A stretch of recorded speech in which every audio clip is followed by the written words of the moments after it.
नमस्कार विद्यार्थी मित्रांनो, पोलीस दलात कार्यरत असणाऱ्या सर्व विद्यार्थी मित्रांसाठी अतिशय आनंदाची अशी बातमी आहे। पोलीस उपनिरीक्षक पदासाठी असणारी जी मर्यादित विभागीय स्पर्धा परीक्षा आहे, डिपार्टमेंटल PSI परीक्षा, या परीक्षेसंदर्भातला शासन निर्णय नुकताच प्रसिद्ध झालेला आहे।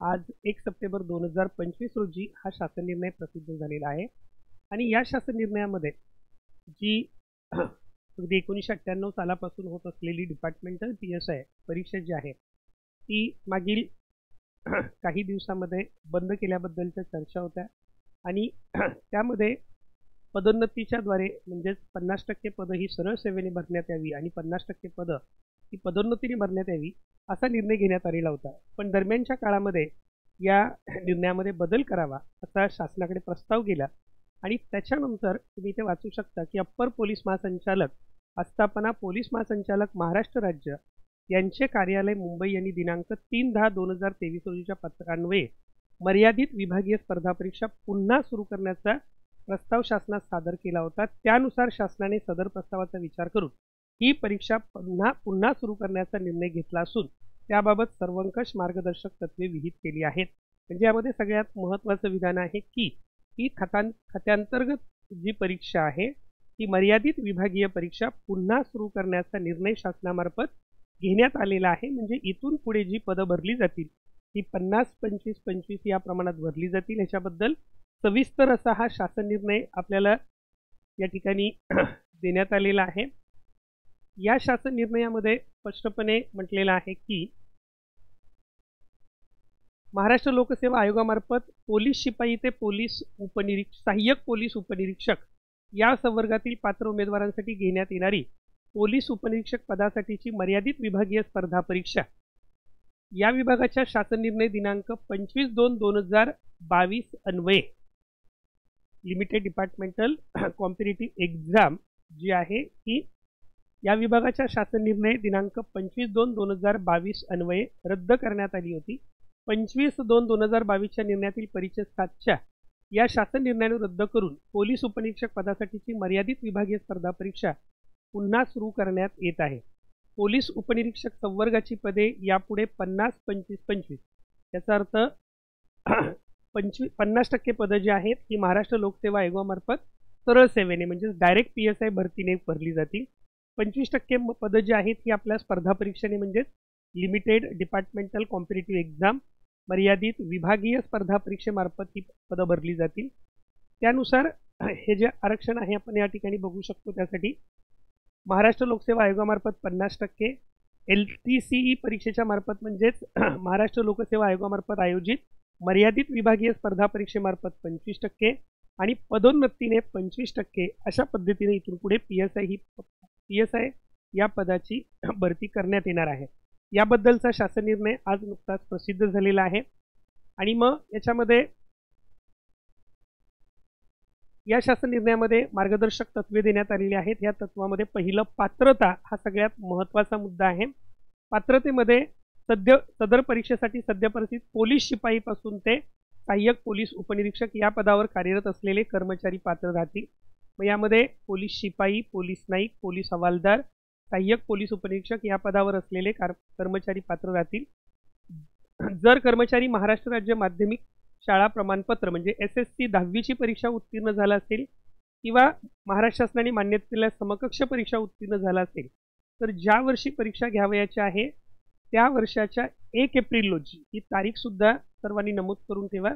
इथून पुढे जो वयाचा क्रायटेरिया असेल किंवा तुमचा सेवेचा क्रायटेरिया असेल हा 1 एप्रिल रोजी अशा पद्धतीने तो बदलण्यात आलेला आहे।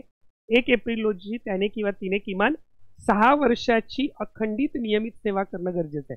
तुम्ही जर 10वी उत्तीर्ण असाल तर ती सेवा अखंडित असली 6 वर्ष अखंडित असली पाहिजे। 12वी उत्तीर्ण असाल तर ती 5 वर्षाची अखंडित सेवा असली पाहिजे आणि जर तुम्ही पदवीधर असाल कोणत्याही शाखेतले तर ही 4 वर्षाची अखंडित नियमित सेवा असली पाहिजे। आणि अशा पद्धतीनं ज्या विद्यार्थ्यांची जे आता पोलीस शिपाई ते सहाय्यक पोलीस निरीक्षक या पदावर कार्यरत आहेत आणि ज्यांची सेवा ही किमान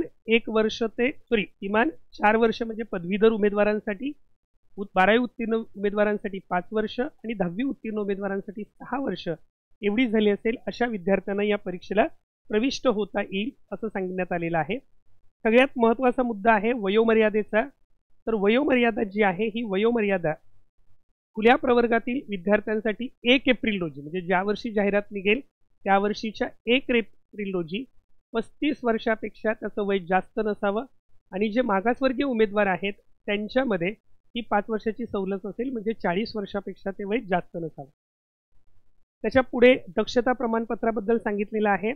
सदर परीक्षेसाठी अर्ज सादर करताना दक्षतेच्या दृष्टिकोनातून कर्मचाऱ्याविरुद्ध कोणतीही विभागीय चौकशी डिपार्टमेंटल इन्क्वायरी चालू नसावी, फौजदारी कारवाई सुरू नसावी. सदर परीक्षेसाठी अर्ज सादर करताना हा महत्त्वाचा मुद्दा आहे. सदर परीक्षेसाठी अर्ज सादर करताना दक्षतेच्या दृष्टिकोनातून कर्मचाऱ्याविरुद्ध कोणतीही विभागीय चौकशी किंवा फौजदारी कारवाई सुरू नसावी. कर्मचारी काम करत असलेल्या संबंधित कार्यालयाने तसे प्रमाणपत्र सादर करावे. कोणत्याही प्रयोजनार्थ शिक्षेच्या अंमलाखाली असलेला कर्मचारी सदर परीक्षेस अर्ज करण्यास असमर्थ ठरेल म्हणजे या नियमानुसार अर्ज करण्यासच असमर्थ ठरेल. याचा अर्थ असा की कर्मचारी कोणत्याही जबर किंवा किरकोळ शिक्षेच्या कालावधीत परीक्षेसाठी अर्ज करू शकत नाही. जबर किंवा अगदी किरकोळ शिक्षेच्या कारणास्तव सुद्धा. याबाबत असेही नमूद करण्यात येते की जर कर्मचाऱ्यास ठपका ठेवणे, सक्त ताकीद देणे अशी शिक्षा झाली असेल किंवा आर्थिक दंड ठोठावला गेला असेल तर अशा शिक्षेच्या अंमलबजावणीच्या तारखेपासून तो कर्मचारी 1 वर्षासाठी शिक्षेच्या अंमलाखाली राहील.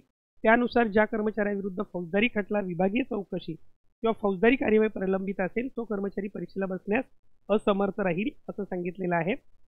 पोलीस महासंचालक महाराष्ट्र राज्य हे पोलीस उपनिरीक्षक संवर्गाच्या बिंदू नामावलीनुसार रिक्त पदांचा आढावा घेतील आणि पुढील 1 वर्षापर्यंत पदोन्नती, सेवानिवृत्ती व भविष्यातील अन्य कारणामुळे रिक्त होणाऱ्या सर्व पदांसह आणि दरवर्षी 1 जानेवारीपर्यंत गृह विभागाला मागणीपत्रक सादर करतील. गृह विभाग सदर मागणीपत्र 1 मार्चपर्यंत महाराष्ट्र लोकसेवा आयोगाकडे पाठवेल. त्यानंतर महाराष्ट्र लोकसेवा आयोग जाहिरात प्रसिद्ध करून मर्यादित विभागीय स्पर्धा परीक्षा आयोजित करेल. म्हणजे हा मुद्दा खूप महत्त्वाचा असं आपल्या लक्षात घेणे गरजेचं आहे की या ठिकाणी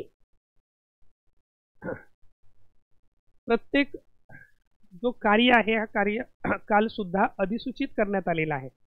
म्हणजेच कार्यकाल अधिसूचित करण्यात आलेला आहे याचा अर्थ 1 जानेवारीपर्यंत गृह विभागाला मागणीपत्रक सादर केलं जाईल. त्याच्यानंतर त्याची छाननी करून 1 मार्चपर्यंत ते महाराष्ट्र लोकसेवा आयोगाकडे प्रत्येक वर्षी जाईल आणि त्याच्यानंतर जाहिरात प्रसिद्ध होईल आणि ती परीक्षा त्या वर्षी घेतली जाईल. याचा सरळ साधा अर्थ होतो की इथून पुढे विभागीय स्पर्धा परीक्षा ही प्रत्येक वर्षी घेण्यात येईल. इथून पुढे विभागीय स्पर्धा परीक्षा जी आहे ही प्रत्येक वर्षी घेण्यात येईल. पोलीस उपनिरीक्षक संवर्गासाठी घेण्यात येणाऱ्या मर्यादित विभागीय स्पर्धा परीक्षेमध्ये लेखी परीक्षा आणि शारीरिक चाचणी परीक्षा यांचा अंतर्भाव असेल. लेखी परीक्षा आणि शारीरिक चाचणी परीक्षा यांचा अंतर्भाव असेल. त्यासाठीचे गुण महाराष्ट्र लोकसेवा आयोगाद्वारे निश्चित केले जातील. यामध्ये लेखी परीक्षा किती टप्प्यावर असेल याचा उल्लेख केलेला नाही. लेखी परीक्षा घेतली जाईल आणि शारीरिक चाचणी परीक्षा घेतली जाईल. सदर मर्यादित विभागीय स्पर्धा परीक्षेसाठी लेखी व शारीरिक या दोन्ही परीक्षांचा अभ्यासक्रम स्वरूप महाराष्ट्र लोकसेवा आयोगाद्वारे पोलीस महासंचालक महाराष्ट्र राज्य कार्यालयाशी सल्लामसलत करून निश्चित केलं जाईल. म्हणजे यथावकाश आपल्याला याचा अभ्यासक्रम सुद्धा समजेल. अभ्यासक्रमामध्ये साहजिकच जो मागील परीक्षेचा अभ्यासक्रम होता त्याच्या अनुषंगाने तो अभ्यासक्रम असेल. म्हणजे यामध्ये आपण पाहू शकतो की एक पेपर जो आहे हा इंग्रजी, मराठी, व्याकरण, शब्दसंग्रह, आकलन यावर होता आणि त्यामध्ये सामान्य अध्ययन हा घटक होता. आणि मग त्याच्यानंतर मुख्य परीक्षेसाठी कायदा हा विषय होता. आता फक्त कदाचित सिलेबसमध्ये जर बदल झाला म्हणजे जो बदल होईल तो मुख्यतः कोणत्या घटकामध्ये होणार आहे तर जे मुख्य कायदे आहेत BNS असेल, BNSS असेल आणि BSA असेल या मुख्य कायद्यांचा सिलेबस बदलू शकतो आणि आयोगाने येणाऱ्या परीक्षेसाठी हा सिलेबस जाहिरातीद्वारे प्रकाशित केला जाईल. त्या सिलेबसमध्ये जे काही बदल असतील ते सुद्धा विद्यार्थ्यांना लवकरच कळतील. फक्त परीक्षा ही लेखी आणि शारीरिक चाचणी यासाठी होणार आहे. जे उमेदवार लेखी परीक्षेत पात्र ठरतील फक्त त्यांनाच शारीरिक चाचणीत सहभागी होण्याची परवानगी असेल. जे उमेदवार लेखी परीक्षेत पात्र ठरतील महाराष्ट्र लोकसेवा आयोग खुल्या आणि राखीव दोन्ही प्रवर्गासाठी लेखी परीक्षेतील किमान अर्हता गुण जाहीर करेल. आता इथे खरं तर खात्यांतर्गत आरक्षणाचा मुद्दा आहे. महाराष्ट्र लोकसेवा आयोग खुल्या आणि राखीव दोन्ही प्रवर्गासाठी लेखी परीक्षेतील किमान अर्हता गुण कट ऑफ जाहीर करेल आणि त्याच्यानंतर ते उमेदवार शारीरिक चाचणीसाठी पात्र ठरतील। सदर परीक्षेची गुणवत्ता यादी लेखी परीक्षा व शारीरिक चाचणी परीक्षेमध्ये मिळालेली गुणांची बेरीज करून तयार केली जाईल। म्हणजे शारीरिक चाचणी परीक्षेचे गुण आणि लेखी परीक्षेचे गुण हे फायनल मेरिटमध्ये कन्सिडर केले जातील। खुल्या आणि राखीव प्रवर्गासाठी मर्यादित विभागीय स्पर्धा परीक्षेची किमान अर्हता गुण महाराष्ट्र लोकसेवा आयोगाद्वारे निश्चित केली जाईल। सदर परीक्षेसाठी कोणतीही प्रतीक्षा यादी असणार नाही। हे सगळे मुद्दे आपल्याला लक्षात ठेवावे लागतील। त्याच्यानंतर सदर मर्यादित विभागीय स्पर्धा परीक्षेमध्ये सादर केलेल्या खोट्या माहितीच्या आधारे जर एखादा उमेदवार पात्र झाला असेल तरी सदर परीक्षेस तो अपात्र ठरेल व तो शिस्तभंगाच्या कार्यवाहीस जबाबदार असेल। सदर मर्यादित विभागीय स्पर्धा परीक्षेमध्ये उमेदवाराने सादर केलेल्या खोट्या माहितीच्या आधारे जर तो परीक्षेला पात्र झाला आणि हे परत लक्षात आलं तर तो परीक्षेस अपात्र ठरेल आणि डिपार्टमेंटल इन्क्वायरी त्याची होईल असं त्यामध्ये नमूद करण्यात आले आहे। स्वयं घोषणापत्र मर्यादित विभागीय स्पर्धा परीक्षेसाठी अर्ज करणारा कर्मचारी त्याच्या अर्जासोबत परिशिष्ट अ मध्ये नमूद केलेल्या नमुन्यात स्वयं घोषणापत्र सादर करेल। सदर स्वयं घोषणापत्र कार्यालय प्रमुखाद्वारे प्रमाणित केले जाईल। हे जे स्वयं घोषणा सेल्फ डिक्लेरेशन फॉर्म तुम्हाला द्यावा लागेल। त्याच्यानंतर पुढे ज्येष्ठतेबद्दल महत्त्वाचा मुद्दा दिलेला आहे। मर्यादित विभागीय स्पर्धा परीक्षेत सरळ सेवा आणि पदोन्नतीची भरतीची दोन्ही वैशिष्ट्ये आहेत। म्हणजे सरळ सेवेची पण वैशिष्ट्ये आहेत आणि पदोन्नतीची वैशिष्ट्ये आहेत।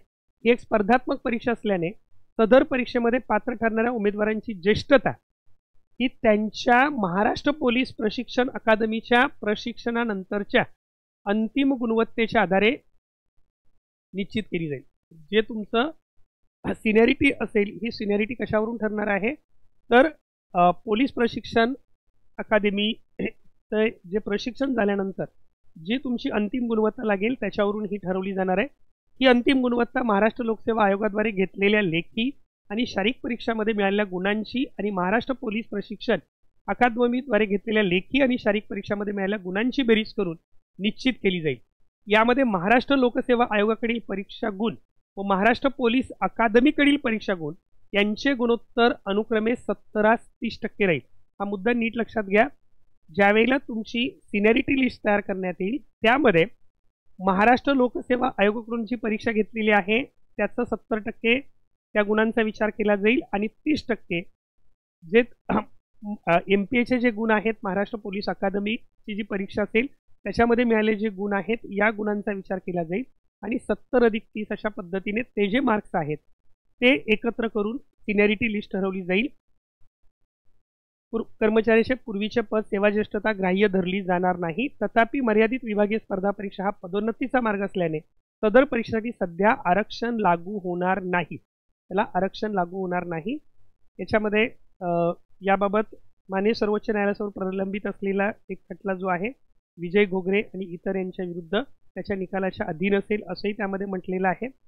पण आत्ता तरी हे स्पष्टपणे नमूद केले की जे खात्यांतर्गत आरक्षण आहे हे मात्र या ठिकाणी लागू होणार नाही। पदोन्नतीला आरक्षण लागू होणार नाही आणि हा शासन निर्णय हा संकेतस्थळावर अपलोड करण्यात आलेला आहे। अशा पद्धतीने ही जी आपली परीक्षा आहे याच्यामध्ये जी परिशिष्ट अमधलं जे घोषणापत्र आहे त्या घोषणापत्राचा नमुना यामध्ये देण्यात आलेला आहे। सर्वच डिपार्टमेंटल PSI परीक्षेची तयारी करणाऱ्या विद्यार्थ्यांसाठी ही अतिशय आनंदाची अशी बातमी आहे। पुन्हा एकदा नवीन जोमाने सर्वांनी अभ्यासाला लागा आणि आपलं PSI होण्याचं स्वप्न येणाऱ्या परीक्षेमध्ये पूर्ण करा। ओमकार अकॅडमीच्या वतीने या संपूर्ण प्रवासामध्ये तुम्हाला हवी ती मदत केली जाईल। ओमकार अकॅडमीच्या माध्यमातून आत्तापर्यंत अनेक उमेदवार या परीक्षेच्या माध्यमातून यशस्वी झालेले आहेत आणि आज ते महाराष्ट्रामध्ये वेगवेगळ्या जिल्ह्यांमध्ये आपली सेवा देत आहेत। तसेच तुम्ही सुद्धा तुमचं स्वप्न पूर्ण करून PSI या पदावर रुजू व्हावं या सर्व प्रवासामध्ये ओमकार अकॅडमी तुमच्या सोबत आहे। सर्वांना या परीक्षेसाठी खूप खूप शुभेच्छा। धन्यवाद।